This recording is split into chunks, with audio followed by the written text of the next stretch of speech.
আমি আশা করি আপনারা সবাই ভালো আছেন এবং আপনাদের মাধ্যমে আমি ঢাকাবাসীকে ইংরেজি নববর্ষের শুভেচ্ছা পৌঁছে দিতে চাই। নতুন বছর আগামীকাল শুরু হবে। বিগত বছর, যে বছর আজকে শেষ হয়ে যাচ্ছে, নানা ধরনের ঘটনা পার করে আমরা নতুন বছরে আগামীকাল পা রাখব এবং আমাদের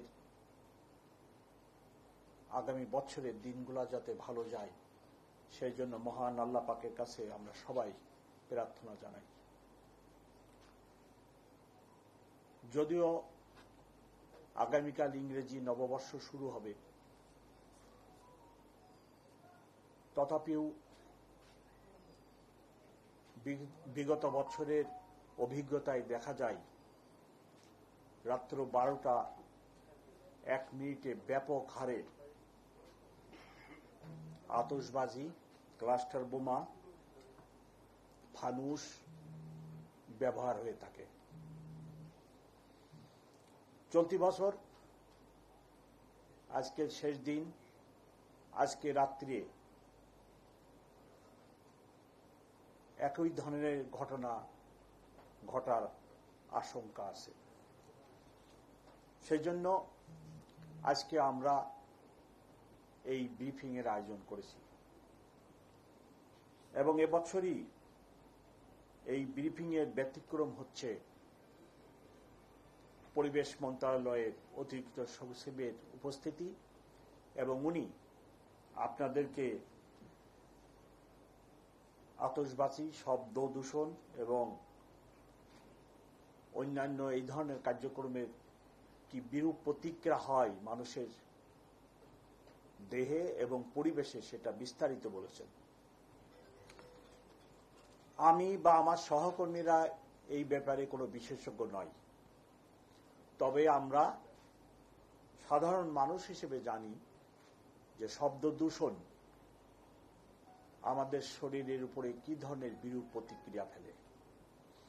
ঢাকাবাসীর কাছে আমার অনুরোধ থাকবে যে আমরা এইরূপ কর্মকাণ্ড থেকে নিজেদেরকে বিরত রাখি। আমাদেরকে ভাবতে হবে যে বাসার ছাদে আমরা এই কর্মকাণ্ডটি করি, সেই বাসার ছাদের ইমিডিয়েট নিচতলায় একজন 80 বছরের বৃদ্ধ লোক হয়তো অনেক কষ্টের পরে একটু ঘুমানোর চেষ্টা করছেন, অথবা কেবলই তিনি একটু ঘুমিয়ে পড়েছেন। আপনার এই বিকট শব্দে তার ঘুম ভেঙে যায়, সে আরো অনেক কষ্ট পায়। আমাদের প্রত্যেককে এটি ভাবতে হবে। হাসপাতালের পাশে যদি এইরূপ বিকট আওয়াজ হয়, হাসপাতালে যেনারা মুমূর্ষ রোগী থাকে তারা কষ্ট পায়। সারা বছর ধরে যখন স্কুল টাইমে স্কুলে জ্যাম লাগে, আমাদের ড্রাইভার সাহেবরা সমানে হর্ন বাজায়। উনি নিজে সামনে দেখেন যে জ্যাম লেগে রয়েছে, ওনার সামনে 200 গাড়ি দাঁড়ায় রয়েছে, তারপরেও উনি কেন হর্ন বাজান আমার কাছে বোধগম্য নয়। এবং এই শব্দের সৃষ্টি করে একটা বিভীষিকাময় আবহাওয়ার সৃষ্টি করেন। এই সকল কর্মকাণ্ড থেকে রক্ষা পাওয়ার জন্য পুলিশ বা পরিবেশ মন্ত্রণালয় যথেষ্ট নয়। প্রত্যেকটা নাগরিকের, ঢাকাবাসীর প্রত্যেক বাসিন্দার একটি দায়িত্ব আছে।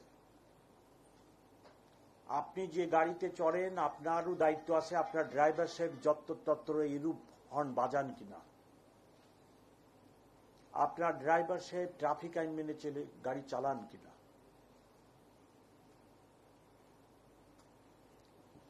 ড্রাইভার সাহেবকে গাইড করার দায়িত্ব ওই গাড়ির প্যাসেঞ্জারের।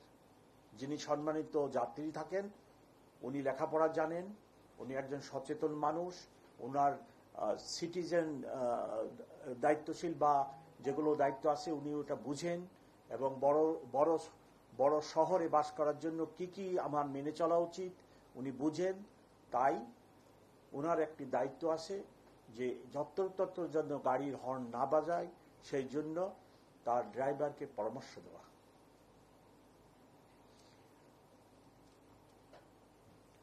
গত এক সপ্তাহ যাবৎ আমরা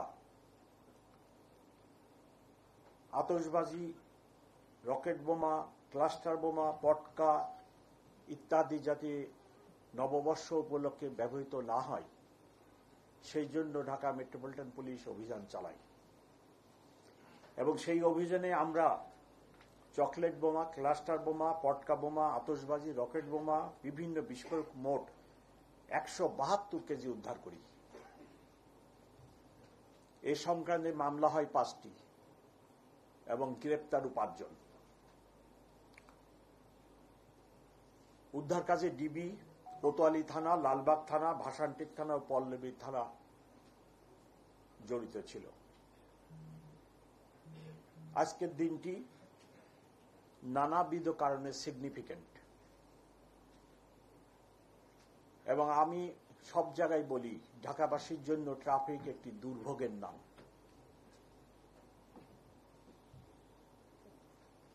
আজকে নানা ধরনের কর্মসূচি আছে ঢাকা শহরে, আপনারা সবাই অবগত। এই কর্মসূচির কারণে ঢাকা মেট্রোপলিটন পুলিশ ট্রাফিক ব্যবস্থাপনা এবং নিরাপত্তাজনিত ব্যাপক ব্যবস্থা নিয়েছে। সারাদিন এবং সারা রাত। তার সাথে যুক্ত হয়েছে পরিবেশ মন্ত্রণালয়। ওনারা আমাদেরকে পরিবেশ সংক্রান্ত যে সমস্ত অ্যাক্টিভিটিস আছে সেগুলোর ব্যাপারে সাহায্য সহযোগিতা করবেন। আমার অতিরিক্ত পুলিশ কমিশনার ট্রাফিক, উনি ট্রাফিকের উপরে বিভিন্ন প্রোগ্রাম নিয়েছেন, ব্যবস্থা নিয়েছেন।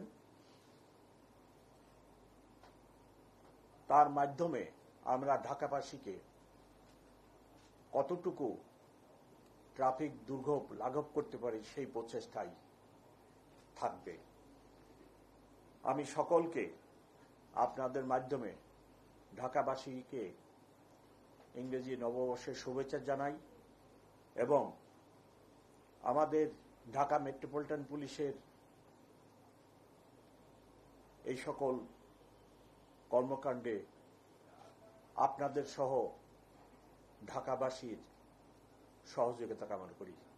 ঢাকাবাসী নিরাপদে থাক, ভালো থাক, ঢাকা মেট্রোপলিটন পুলিশের একমাত্র চাওয়া। সকলকে অনেক ধন্যবাদ। Thank you very much.